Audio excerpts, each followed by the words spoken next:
it's Andrew with Feldy Coffee. Wanted to put out our first official video, one that kind of goes into a little bit about our cart setup, all of the equipment that we have, and the equipment that you're going to need to get in order to be fully operational with a mobile cart. So want to talk a little bit about that, the equipment that we have, really focusing on the different pieces of equipment. So like for instance, we have our coffee grinder right here, not necessarily diving into which one we chose, but just the fact that you will need a coffee grinder. So that's kind of the purpose of this video. If you're like brand new to figuring out what you're going to need, hopefully this will give you a good base to then do further research on with the different items within each of those categories. So you will notice in this video we have this light fixture here. This is our little kitchen nook area. Normally we have a table under here. We don't just have this random light, but this was the best spot that we thought we could film the video, get the cart in. So ignore that lamp, and also just ignore, you'll notice cords out on the side and below the cart. Normally we would have it looking much cleaner at an event to where nobody would even notice those cords, but for the sake of this video and just showing the equipment, it was just easier for me just to let them go where they go. So with those two things aside, we'll jump in. All right, so first off, I want to talk a little bit about the actual cart itself. The way that we've designed our cart is, it is collapsible, and so it divides up into, I think, 5 total pieces, because currently we're fitting all of this into Joanna's Nissan Xterra. And so if you're looking to do this where you're going to transport all of your equipment in your personal car, definitely want to have something that can break down and set up between each event. However, if you've got it in your budget to purchase like a trailer, then I would definitely recommend maybe constructing a unit that's just one unit that you can roll in and out of the trailer to make setup time faster and also easier on your back. But the way ours breaks down is the top piece comes off, these 2 side panels are connected, the one side panel by itself, the base, which has 4 wheels on it, and then there's also, which you'll see in a second, a center board on the inside that's it helps stabilize the weight of the machine and the pressure as you tamp, and it also acts as a divider between the freshwater side and the wastewater side, which was a requirement of our county, and it might be of yours as well. You would just want to check on that. Alrighty, so want to go kind of across the top and then down the bottom with each piece of equipment. So starting on the top, kind of working from left to right, the way we've designed it in the flow that works for us was having the sink on the left and the pitcher, rinser, and grinder on the right-hand side.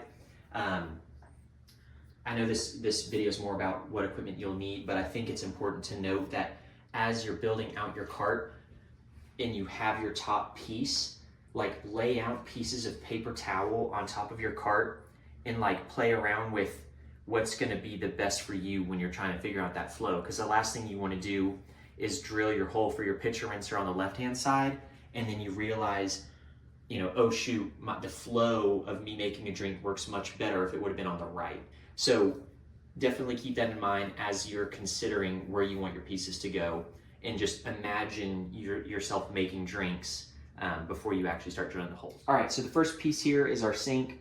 We did have to go with a 2-compartment sink per our health department rules and regulations. You just want to check within your county what your health department requires. Maybe they require 2-compartment, just a 1-compartment. They might not even require a sink at all. And if that's the case, then you definitely have a lot more room to play around with when designing your cart, which is nice. This sink is just a drop-in sink. So at each event, we take it up and put it in Joanna's car, and then obviously, as the name would suggest, drop it in at each event. So super easy to get in and out. And then we have this ready hot water faucet, which I'll talk about actually when we move down to the bottom when I talk about the ready hot water heater, because these two kind of go hand in hand. We do have a scale here, which we definitely recommend having a scale so you can dial in your shots prior to each event. That's going to be really important. And also, as you hit slow peaks, hey Remy, as you hit slow peaks in your event, kind of just maintaining and checking how your shots are pulling throughout the event is I guess what I'm getting at. Then we've got a tamp pad, got some microfiber cloths, one to wipe down the steam wand, one to wipe the portafilter basket out. And then obviously the main attraction for your cart is going to be your espresso machine. So we've gone with the Linea Mini by La Marzocco. Excuse me. This is their new model, which has some really cool features like a cool touch steam wand. It's also got a shot timer on the top, and it pairs with an app that has some pretty cool features as well. So that's, again, going to be your main attraction, the espresso machine, and then you're also going to need a grinder. We have, again, we'll go into more detail in a later video about maybe some other options there are. The one we have is the Mahlkönig, I'm probably pronouncing that name wrong, but it's their E65S, I believe, and we've really enjoyed it so far. And then finally, you're also going to want to have a pitcher rinser as well as a knockbox. Pitcher rinser, I personally think just this one square basin is plenty. That way it saves room on your cart for other items, but they do have additional pitcher rinsers where you could place several pitchers kind of upside down and let them drain out as you're in between drinks. So for our knockbox, we went with a bottomless knockbox. The reason why we did that is as you're making drinks at an event, especially if you're working a cart by yourself, you don't want to have to worry about, a knockbox filling up with pucks and then having to dump it into the trash can. With the bottomless, you can just throw a trash can right underneath and not, again, have to worry about emptying that out and kind of interrupting your flow. So we really like it. It's been good for us so far. And again, it just drops right in, which is nice. So moving down to the bottom of the cart, again, I think I mentioned earlier, we have this piece here, which divides the freshwater side from the wastewater side, which was a requirement of our health department, but it also acts as an extra stabilization point because this machine is pretty heavy. And then also too, as you're tamping down on this table, it gives me at least more peace of mind to know that there's a solid, sturdy piece in the middle. And all of these are connected on Joanna, I don't know if you're able to show, but they all slide into tracks. So it's not like there's any wiggle room for these boards. They slide in here and here, and so we'll put a video out on the cart later that shows kind of how it all fits together. But this thing is very snug. So down here in the back left, this is our water heater. So we use a Ready Hot water heater. Very easy to hook up. It's just got a water inlet line, and then it's got a separate line where the water comes back out of the basin back to the sink once it's heated. As I mentioned earlier, this Ready Hot faucet is also, it pairs with this heater. So you can buy them as a single unit on Amazon.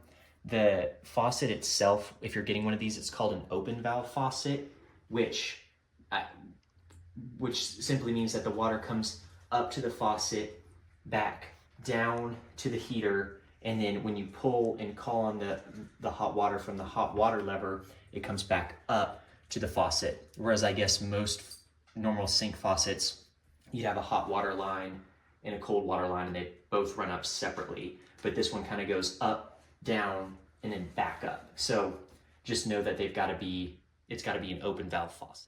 So next is going to be your pump system. Again, the purpose of this video, and I feel like I keep getting off topic, so I apologize, is to kind of let you know that you're going to need a pump system, right? Like we do use the CafeWorks High Volume Connect Cube, which we've really enjoyed so far. But there are different types of pump systems available, and that's going to be something you have to have, because you're going to have to get water somehow from your freshwater tank to your sink, to your machine, to your pitcher rinser, and the water pump is going to be what does that. So a lot of people they're called flow jets, which I guess would be probably the most basic option. When I say basic too, I'm not knocking it, because it's a good option.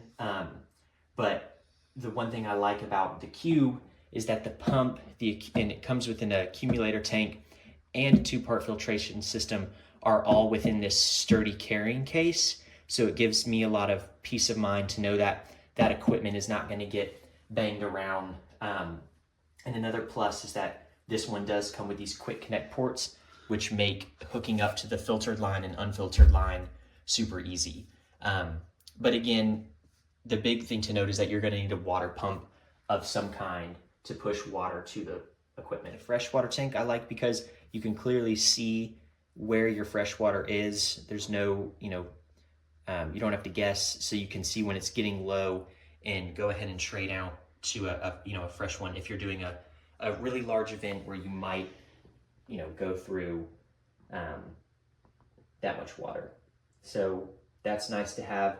The big thing though, even more so than that I like about the wastewater is that they have this drain cap, which you can't really see right now, but it's basically a cap that's got 3 pre-drilled holes. And then you can also purchase these little drain cap hose connectors. So this screws on to this little plastic piece right here that you can see, let's see, just like that. And that guy will just slide right into there, and all of your wastewater is going to drain off. There's going to be no leaks, which is really nice as long as you have everything tightened down. So some of the other things that you'll need that aren't, that we don't have out currently, some way to keep your milks cool. I guess you could bring a refrigerator. I'm not really sure how that would work because I feel like the cool down time would take a while, but I'm sure it could be done. But we just have a massive cooler that holds all of our milks with the temperature to show, if the health department ever shows up, that it's holding them at the proper temp. So that's the massive coolers for the milks. And then we've got a smaller cooler that we just fill up with ice for any ice drinks. So you would need that. I would also highly recommend like a 6-foot folding table. We just typically throw that out to the side of our cart over here. Where Remy is. Yes, where Remy is. But, hey, bud. And that just gives you more room for cups and for syrups. You can put your pitchers on the table. So I would recommend, again, like a 6-foot folding table. Definitely grab a tablecloth because then you can throw some of your storage bins underneath. And that would probably be the last thing, is just getting storage bins for your pieces of equipment, so you're not just putting the actual unit in your trunk. You're at least protecting it a little bit better by getting a storage bin for it. We're running the espresso machine, the grinder, and the pump off of one outlet, and that's totally fine. But the water heater's not plugged in. Sometimes we have, a second